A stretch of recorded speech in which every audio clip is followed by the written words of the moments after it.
नमस्कार friends. Welcome to another session of inclusive cloud new. आज हम सीखेंगे कि एक जनरल क्रेडिट नोट कस्टमर्स के लिए कैसे बनाया जाता है। ये जनरल क्रेडिट नोट से आप डिस्काउंट्स या कोई स्पेशल रिटर्न्स कैसे कर सकते हैं, और आप इसी तरीके से अपने वेंडर्स को भी जनरल डेबिट नोट्स कैसे इश्यू कर सकते हैं। तो without wasting any more time, चलिए एप्लीकेशन में चलते हैं। इंक्लूसिव क्लाउड में लॉगिन करने के बाद आप रिटर्न ऑर्डर्स में जा सकते हैं। रिटर्न ऑर्डर्स में जाने के बाद कस्टमर रिटर्न्स के अंदर आपको ये क्रेडिट नोट का मेन्यू मिलेगा। क्रेडिट नोट में जाने के बाद आप यहाँ जनरल क्रेडिट नोट का एक मेन्यू देख सकते हैं। जब गुड्स रिटर्न आते हैं तो उसका एक कंप्लीटली अलग फ्लो है, जो एक अलग वीडियो में मैंने समझाया हुआ है। जनरल क्रेडिट नोट बनाने के लिए आप यहाँ पे अपना कस्टमर सेलेक्ट कर सकते हैं।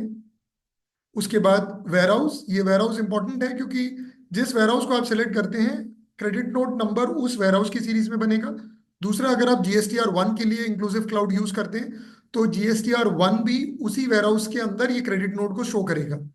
यहाँ पे आप प्रोसीड बोले, आप यहाँ पे आप अपने हिसाब से डिस्क्रिप्शन लिख सकते हैं। तो यदि आपको दिखना है कि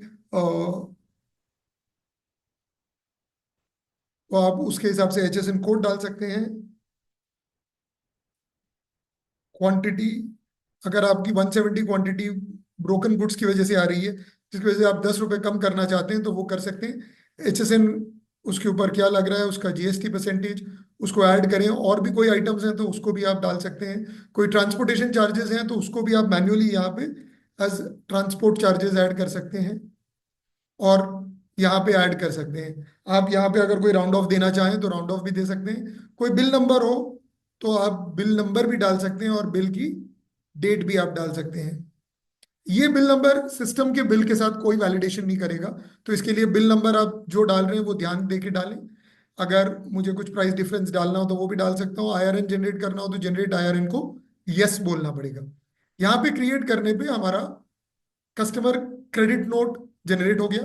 कस्टमर क्रेडिट नोट में गुड्स ब्रोकन आया, हमने जो इनवॉइस नंबर और इनवॉइस डेट डाली है वो आ गई। हमारा रीजन आ गया, क्रेडिट नोट नंबर हमारे वेयरहाउस के सीरीज के हिसाब से हमारे पास आ गया है। तो ये रहा आपका जनरल क्रेडिट नोट, जो आप ऐसे किसी भी टाइम पे इशू कर सकते हैं जब आप गुड्स रिटर्न नहीं ले रहे हैं। ऐसा ही सिमिलर एक बहुत सिंपल तरीका है परचेज रिटर्न के अलावा। हमें अगर जस्ट एक जनरल डेबिट नोट वेंडर को देना हो तो वेंडर को भी हम यहीं डेबिट नोट के मेन्यू में जाके new general debit note select कर सकते हैं। यहाँ पे हम अगेन वेयर हाउस सेलेक्ट करते हैं। वेंडर का डेबिट नोट आप बैकडेटेड भी बना सकते हैं ताकि उसके क्रेडिट नोट के साथ आप अपने डेबिट नोट को मैच कर पाए। ये आपके लिए कुरियर और मोड कंपलसरी नहीं है, बट आप डालना है डाल सकते हैं। यहाँ पे भी आप जनरल डिस्क्रिप्शन डालेंगे, और जैसे आपने जनरल क्रेडिट नोट में देखा कि HSN और डिस्क्रिप्शन और अमाउंट और रेट और टैक्स सब आप मैन्युअली सेलेक्ट कर रहे हैं, यहाँ पे भी वैसे ही मैन्युअली सेलेक्ट करना है। राउंड ऑफ और इनवॉइस अमाउंट अगर आपको डालना है, यानी वेंडर के बिल नंबर के अगेंस्ट में आपको इसको नॉक ऑफ करना है, तो आप वेंडर का बिल नंबर यहाँ पे डिस्क्रिप्शन में दे सकते हैं। और ऐसे ही आप जनरल डेबिट नोट वेंडर के लिए क्रिएट कर सकते हैं। है ना सिंपल। सीखते रहें विद इंक्लूसिव क्लाउड।